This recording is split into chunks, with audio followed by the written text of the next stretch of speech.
नमस्कार दोस्तों, स्वागत है आप लोगों का अपने YouTube चैनल हिंदी साहित्य वाला में। और आज की क्लास दोस्तों, जैसा कि आप लोग स्क्रीन पर देख रहे होंगे, कानों में कंगना कहानी की हम लोग मूल पाठ पढ़ेंगे, जो राजा राधिका रमण प्रसाद सिंह द्वारा रचित कहानी है। तो चलिए दोस्तों, आज हम लोग इस कहानी के मूल पाठ को पढ़ते हैं। कहानी कुछ ऐसा शुरुआत होती है कि किरण, तुम्हारे कानों में क्या है? उसके कानों में चंचल लट को हटाकर कहा। उसके कानों से चंचल लट को हटाकर कहा, कंगना। अरे, कानों में कंगना? सचमुच? दो कंगन कानों को घेर कर बैठे थे। हाँ, तब कहाँ पहनूं? किरण अभी भोरी थी दोस्तों। दुनिया में जिसे भोरी कहते हैं वैसी ही भोरी नहीं, उसे बन के फूलों का भोलापन समझो। यहाँ पे जो भोरी शब्द यूज हुआ है दोस्तों, वो भोला भाला नहीं होता है, जैसे कि ये लड़का बहुत भोला भाला है, ये लड़की बहुत भोली भाली है। ये भोरी शब्द की जगह पे भोली होगा, जिसका भोरी का अर्थ भोली होगा। आगे चलिए हम लोग देखते हैं। नवीन चमन के फूलों की भंगी नहीं, विविध खाद या रस से जिनकी जीविका है, निरंतर काट छाट से जिनका सौंदर्य है, जो दो घड़ी चंचल चिकने बाल की भूसा है, दो घड़ी तुम्हारे फूलदान की शोभा। बन के फूल ऐसे नहीं, प्रकृति के हाथों से लगे हैं, मेघों की धारा से बढ़े, चटुल दृष्टि इन्हें पाती नहीं, जगद्वायु इन्हें छूती नहीं। यह सरल सुंदर सौरभमय जीवन है, तब जीवित रहे, तब चारों तरफ अपने प्राणनाथ से हरे भरे, जब समय आया तब अपनी माँ की गोद से झड़ पड़े। दोस्तों, ये वाक्यांश कुछ दिया है और इसका मतलब क्या है आगे हम लोग समझेंगे जैसे जैसे कहानी पढ़ेंगे। आकाश स्वच्छ था, नील उदार सुंदर, पत्ते शांत थे, संध्या हो चली थी, सुनहरी किरणें सुदूर पर्वत की चूड़ा से देख रही थी। वह पतली किरण अपनी मृत्यु सैया से इस शून्य निविड़ कानन में क्या ढूंढ रही थी, कौन कहे? किसे एकटक देखती थी, कौन जाने? अपनी लीला भूमि को स्नेह करना चाहती थी, या हमारे बाद वहाँ क्या हो रहा इसे जोहती थी मतलब दोस्तों खोजती थी होता है। यहाँ पे देख लीजिए आप लोग शब्द, इसे जोहती थी, इसे खोजती भी कहते हैं दोस्तों। मैं क्या बता सकूं, जो हो उसकी उस भंगी में आकांक्षा अवश्य थी। मैं तो खड़ा खड़ा उन बड़ी बड़ी आँखों की किरण लूटता था, आकाश में तारों को देखता था, उन जगमग आँखों को देखा। बात एक ही थी, हम दूर से तारों के शून्य झिकमिक को बार बार देखते हैं, लेकिन वह स्पंद निश्चेष्ट ज्योति सचमुच भावहीन है, या आप अपनी अंतर लहरी से मस्त है। इससे जानना आसान नहीं। हमारी ऐसी आंखें कहाँ है कि उनके सहारे उस निगूढ़ अंतर में डूबकर थाह ले। आप लोग दोस्तों, ये लाइन जो है 4 लाइन, इसको आप लोग नोट कर लीजिए, ये बहुत इंपॉर्टेंट लाइन है परीक्षा की दृष्टि से। आप लोग चाहें तो स्क्रीनशॉट ले लीजिए। और आगे अब देखिए। मैं रसाल की डोली थामकर पास ही खड़ा था, वह बालों को हटाकर कंगर दिखाने की भंगी प्राणों में रह रहकर उठती थी। जब माखन चुराने वाले ने गोपियों के सर के मटके को तोड़कर उनके भीतर कीले को तोड़ डाला, या नूरजहां ने अंचल से कबूतर को उड़ाकर शहंशाह के कठोर हृदय की धज्जियाँ उड़ा दी, फिर नदी के किनारे बसंत बल्लभ रसाल पलों की छाया में बैठी किसी अपरूप बालिका की यह सरल स्निग्ध भंगिमा एक मानव अंतर पर क्यों न दौड़े। आगे कहानी में देखते हैं। किरण इन आँखों के सामने प्रतिदिन आती ही जाती थी। कभी आम के टिकोरे से आंचल भर लाती, कभी मौलसिरी के फूलों की माला बना लाती, लेकिन कभी भी ऐसी बाल सुलभ लीला आंखों से होकर हृदय तक नहीं उतरी। आज क्या था, कौन शुभ या अशुभ क्षण था कि अचानक वह बनैली लता मंदार माला से भी कहीं मनोरम दिख रही थी। कौन जानता था कि चाल से कुचाल जाने में, हाथों में कंगन भूलकर कानों में पहनने में इतनी माधुरी है। दो टके के कंगने में इतनी शक्ति है, गोपियों को कभी स्वप्न में भी न झलका था कि बांस की बांसुरी में घूंघट खोलकर नचा देने वाली शक्ति भारी है। इस लाइन को आप लोग नोट कर लीजिए कि हाथों में कंगन,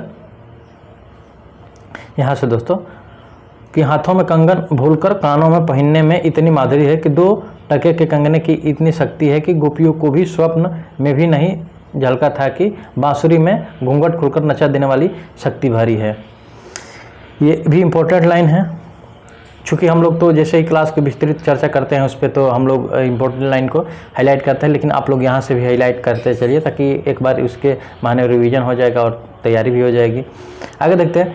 मैंने चटपट उसके कानों से कंगन उतार दिया, फिर धीरे धीरे उसकी उंगलियों पर चढ़ाने लगा। न जाने उस घड़ी कैसी खलबली थी, मुंह से अचानक निकल आया, किरण आज की यह घटा मुझे मरते दम तक न भूलेगी, यह भीतर तक बैठ गई। आगे देखते हैं कहानी में। उसकी बड़ी बड़ी आंखें और भी बड़ी हो गई, मुझे चोट सी लगी, मैं तत्क्षण योगीश्वर की कुटी की तरफ चल दिया, प्राण भी उसी समय नहीं चल दिए, यही विस्मय था। और फिर कहानी ऐसे जाती है अगले मोड़ पे कि एक दिन था कि इसी दुनिया से दूर रहकर लोग दूसरी दुनिया का सुख उठाते हैं। हरिश्चंदन के पलों की छाया भूलोक पर कहाँ मिले, लेकिन किसी समय हमारे यहाँ ऐसे भी वन थे जिनके वृक्षों के साये में घड़ी निवारने के लिए स्वर्ग से देवता भी उतर आते थे। जिस पंचवटी का अनंत यौवन देखकर राम के आंखें भी खिल उठी थी, वहाँ के निवासियों ने कभी अमृततरु के फूलों की माला नहीं चाही, मंदाकिनी के छींटों की शीतलता नहीं ढूंढी, नंद नोपवन का सानी कहीं बन भी था। कल्प वृक्ष की छाया में शांति अवश्य है, लेकिन कदम की छैया कहाँ मिल सकती। हमारी तुम्हारी आंखों ने कभी नंदनोत्सव की लीला नहीं देखी, लेकिन इसी भूतल पर एक दिन ऐसा उत्सव हो चुका है जिसको देख देखकर प्रकृति तथा रजनी 6 महीने तक ठगी रही। सत देवांगनाओं ने परिजात के फूलों की वर्षा से नंदन कानन को उजाड़ डाला। समय ने सब कुछ पलट दिया। अब ऐसे वन नहीं जहाँ कृष्ण गोलोक से उतरकर 2 घड़ी बंसी की टेर दे। ऐसी कुटीर नहीं जिनके दर्शन में रामचंद्र का भी अंतर प्रसन्न हो, या ऐसे मुनीष नहीं जो धर्म धुरंधर धर्मराज को भी धर्म में शिक्षा दे। इसको नोट आप लोग कर लीजिए। इतना ये 4 लाइन, ये बहुत ही इम्पोर्टेंट लाइन है। अब आगे देखते हैं। यदि 1-2 भूले भटके हो तो तब उन पर दुनिया का पर्दा नहीं उठा, जग माया की माया नहीं लगी, लेकिन वे कब तक बचे रहेंगे। लोग अपने यहाँ अलौकिक बातें कब तक होने देगा। भवसागर की जल तरंगों पर स्थिर होगा कब संभव है। अब कहानी यहाँ से आप लोगों को अभी तक तो जो शायद दोस्तों कहानी में जैसे सुंदरता लाते हैं ना, उसी तरह कुछ शब्दों को लेके वहाँ पे उपमा दे जा रही थी। तो दोस्तों ये अभी तक थी। अब यहाँ से कहानी बिल्कुल स्टार्ट होती है। ऋषिकेश के पास, जैसे दोस्तों ह और नीचे दिया है तो आप लोग ध्यान दीजिएगा। ऋषिकेश के पास एक सुंदर वन है, सुंदर नहीं अपरूप सुंदर है। वह प्रमोदवन के विलास निकंजों जैसा सुंदर नहीं, वरंच चित्रकूट या पंचवटी की महिमा से मंडित है। वहाँ चिकनी चांदनी में बैठकर कनक घुंघरू की इच्छा नहीं होती, वरंच प्राणों के एक ऐसी आवेश धारा उठती है जो कभी अनंत साधना के कुल पर पहुंचाती है, कभी जीवन जगत के एक एक तत्व से दौड़ मिलती है। गंगा की अनंत गरिमा, वन की निविड़ योग निद्रा वहीं देख पड़ेगी। कौन कहे वहाँ जाकर यह चंचल चित्त क्या चाहता है, गंभीर अलौकिक आनंद या शांत सुंदर मरण। और कहानी आगे है ऐसे। इसी वन में एक कुटी बनाकर योगीश्वर रहते थे। अब शुरू हो रहा है दोस्तों। अभी तक आप लोग जो देखे इंटरवल था, अब इंटरवल सॉरी दोस्तों वो था पहले की मूवी। जब अब तो हालांकि मूवी स्टार्ट तुरंत हो जाती है। पहले की कुछ पुरानी मूवी देखिए तो उसमें पहले स्टार्टिंग से पहले ही बहुत सारे सीन शुरू हो जाते हैं। जैसे क्रांति मूवी देखिए, अब 20-25 मिनट देख लेंगे तब फिर वहाँ पे शुरू होता है क्रांति, और फिर तब मूवी शुरू होती है। उसी तरह अभी तक जो आप लोग देखे तो वो एक तरह से मान लीजिए कि मूवी शुरू होने से पहले का कुछ रिकैप या उस टाइप का था। अब हम लोग यहाँ से रिकैप में तो पिछला बताया जाता है, मतलब मूवी के कुछ सारांश आगे बताए गए थे। अब हम लोग देखते हैं इसमें कहानी का। और अब यहाँ से शुरू होती है बिल्कुल असली कहानी। इसी वन में एक कुटी बनाकर योगीश्वर रहते थे। योगीश्वर ही थे, यद्यपि वह भूतल ही पर रहते थे, तथापि उन्हें इस लोक का जीवन कहना यथार्थ नहीं था। उनकी चित्तवृत्ति सरस्वती के श्री चरणों में थी या ब्रह्मलोक की अनंत शांति में लिपटी थी। और वह बालिका स्वर्ग से एक रश्मि उतर कर उस घने जंगल में उजेला करती फिरती थी। वह लौकिक मायाबद्ध जीवन नहीं था, इससे बंधन रहित बाधाहीन नाचती किरणों की लेखा कहिए, मानो निर्मुक्त चंचल मलय वायु फूल पर डाली पर डोलती फिरती हो, या कोई मूर्तिमान अमर संगीत बेरोक टोक हवा पर या जंगल की तरंग भंग पर नाच रहा हो। मैं ही वहाँ इस लोक का प्रतिनिधि था, मैं ही उन्हें उनकी अलौकिक स्थिति से इस जटिल मर्त्य राज्य में खींच लाता था।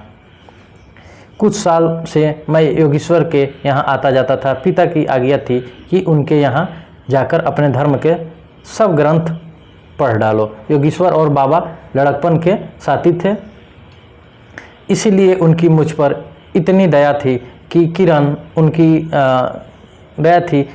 उनकी लड़की थी। उस कुटीर में एक वही दीपक थी। जिस दिन की घटना मैं लिख आया हूँ, उसी दिन सवेरे मैं अध्ययन की पूर्णा होती थी और बाबा के कहने पर एक जोड़ा पीताम्बर, 5 स्वर्ण मुद्राएं एवं किरण के लिए 2 कनक कंगन आचार्य के निकट ले गया था। योगीश्वर ने सब लौटा दिए, केवल कंगन को किरण उठा ले गई। वह क्या समझकर चुप रह गए। समय का अद्भुत चक्र है। जिस दिन मैंने धर्मग्रंथ से मुंह मोड़ा, उसी दिन कामदेव ने वहां जाकर उनकी किताब पर पहला सफ़ा उलटा।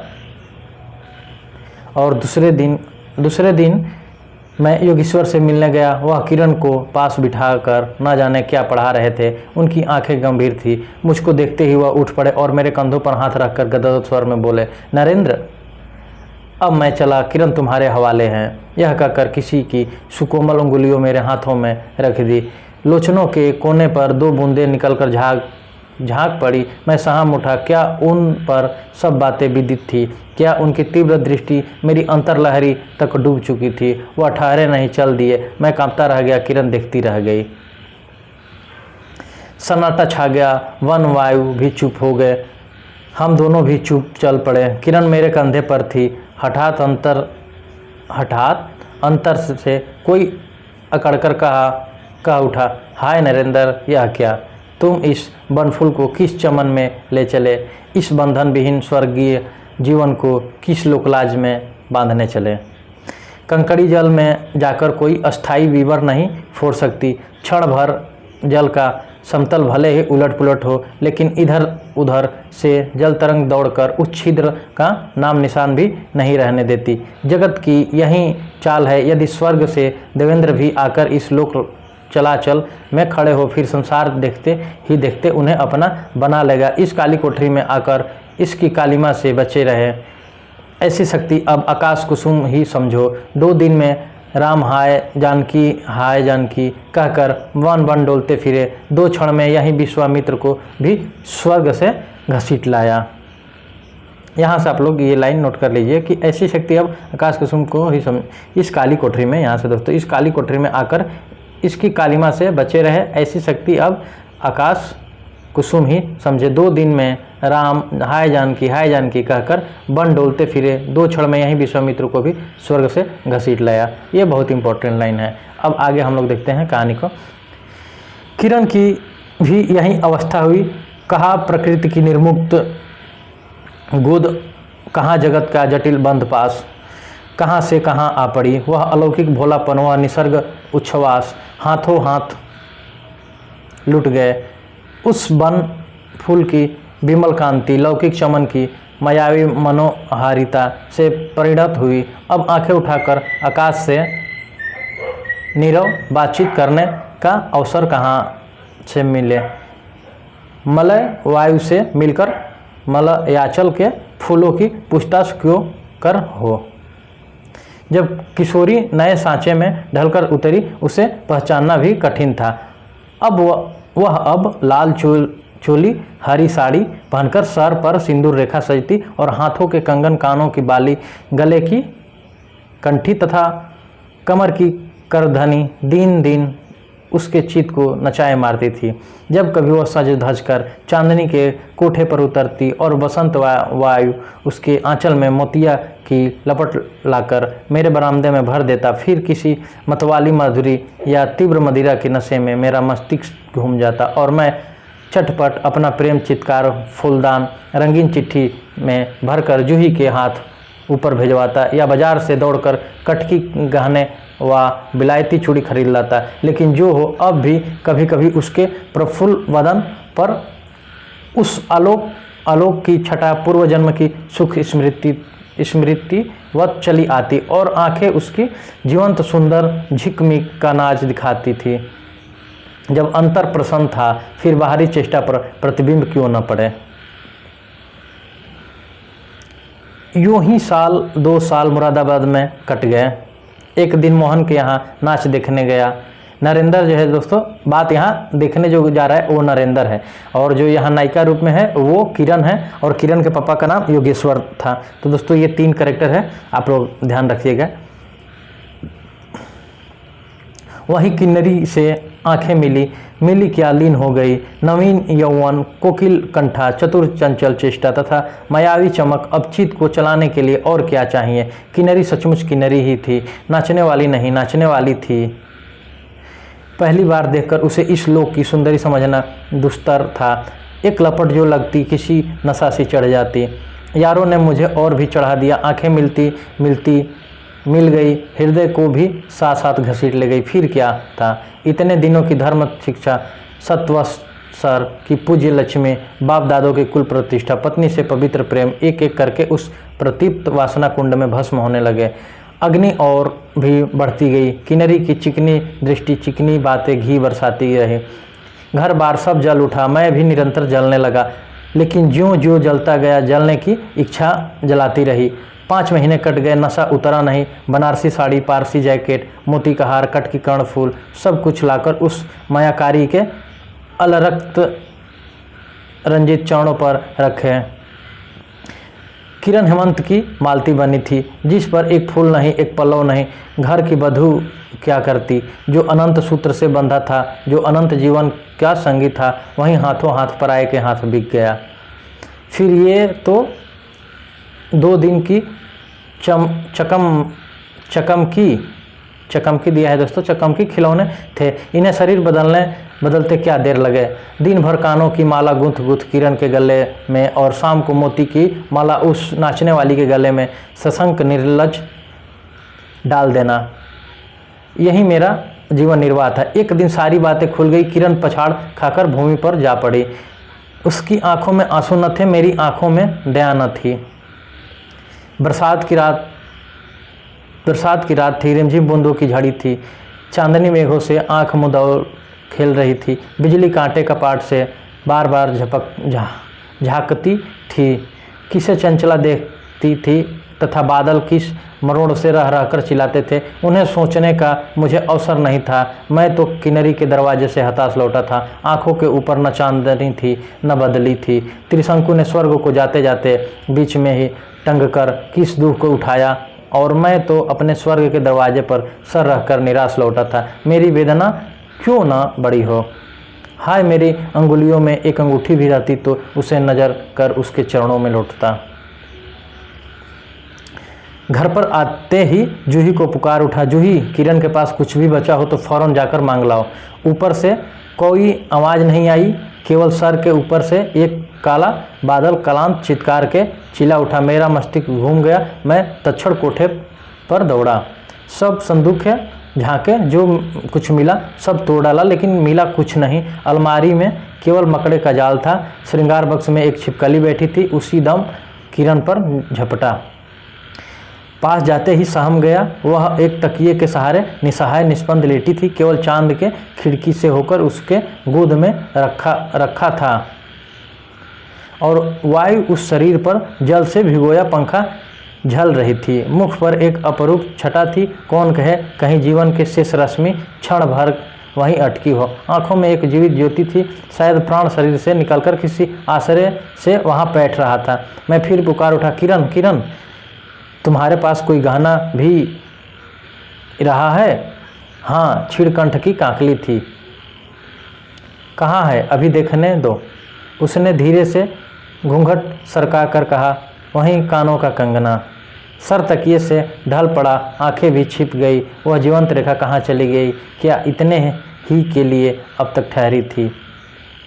और अब अंततः कहानी में देखते हैं दोस्तों, आंखें मुख पर जा पड़ी। कहीं कंगन थे, वैसे ही कानों को घेर कर बैठे थे। मेरी स्मृति त्वरित वेग से नाच उठी। दुष्यंत ने अंगूठी पहचान ली। भूली शकुंतला उस पल याद आ गई। लेकिन दुष्यंत सौभाग्यशाली थे, चक्रवर्ती राजा थे। अपने प्राण प्रिया को अकाल पताल छानकर ढूंढ निकाला। मेरी किरण तो इस भूतल पर न थी कि किसी तरह प्राण देकर भी पाता। परलोक से ढूंढ निकालूं, ऐसी शक्ति इस दिनहीन मानव में कहाँ। चढ़ा नशा उतर गया, सारी बातें सूझ गई। आंखों पर की गई पट्टी खुल गई। लेकिन हाय, खुली भी तो उसी समय जब जीवन में केवल अंधकार ही रह गया। दोस्तों, कहानी यहाँ पे समाप्त होती है। और जो ये है लास्ट में कि चढ़ा नशा उतर पड़ा, सारी बातें सूझ गई। आंखों की पट्टी खुल गई। लेकिन हाय, खुली तो उसी समय, इसको नोट कर लीजिए, उसी समय जब जीवन के केवल अंधकार ही रह गया। अंततः दोस्तों, ये किसी किन्नर के चक्कर में नरेंद्र, जो नायक है इस कहानी का, इतना लिप्त हो गया था कि वह घर से सारे गहने ले जाके बेच के और सारा अयासी में उड़ा दिया था। और अब किरण की जेवरात कोई चीज़ बची नहीं थी। जो ये कहानी के शुरुआत में जो कुछ कपड़े, पीताम्बर और कंगन लेके गया था योगेश्वर नाथ के यहाँ, उसमें से जो 2 कंगन उठाई थी किरण, वहीं बस 2 कंगन बचे थे उसके यहाँ। और अंततः ये जाता है, चिल्लाता है कि कोई सामान है तो दो हमें आभूषण। तो उसके पास कुछ रहता नहीं है, वहीं बस कहती है कि यहीं बस कानों का कंगना है। और फिर वो जो बिस्तर प्लेटी होती है वहीं अपनी प्राण त्याग देती है। और दोस्तों, इस तरह से कहानी यहाँ पे समाप्त होती है। और फिर बाद में क्या पछताए जब चिड़िया चुन गई खेत, और फिर बाद में पछताता है ये नागेंद्र कि ये क्या हो गया। फिर ये देखिए, जैसे नशा उतर गया, सारी बातें सूझ गई, आंखों की खुली पट्टी पड़ गई, लेकिन खुली भी तो जब समय केवल अंधकार ही रह गया। तो दोस्तों, बात इस कहानी से यही है कि समय के साथ रहिए, वरना एक बार समय निकल गया तो फिर कुछ नहीं बचता है। और ये दोस्तों है अपना हिंदी साहित्य वाला का लोगो। आप लोग ध्यान दीजिए, रोज़ रोज़ दिखाने से मतलब इसलिए दोस्तों, ताकि आप लोग ध्यान दें कि यही है हिंदी साहित्य वाला का। बाकी दोस्तों, आप लोग ऐसे ही प्यार बनाए रखें और हमारे चैनल को लाइक, सब्सक्राइब और शेयर करते रहिए। और अपने दोस्तों को भी बुलाइए ताकि थोड़ा कंपटीशन और बढ़े दोस्तों। और आप लोगों को जल्द ही जैसे ही कहानी समाप्त होगी, इससे संबंधित कुछ और भी क्वेश्चन कराया जाएगा। और कहानी ऐसे ही आप लोग बने रहिए साथ में क्लास के, ताकि निरंतर क्लास और भी अच्छे से आप लोग को प्रोवाइड की जाए। थैंक यू दोस्तों, आज की क्लास यहीं समाप्त करते हैं। मिलते हैं अगली क्लास में, आप लोगों को कानों में कंगना कहानी पे विस्तृत चर्चा करते हुए इस कहानी का नोट्स बनाएंगे। तो थैंक यू दोस्तों, धन्यवाद। आज की क्लास यहीं समाप्त करते हैं। Thank you.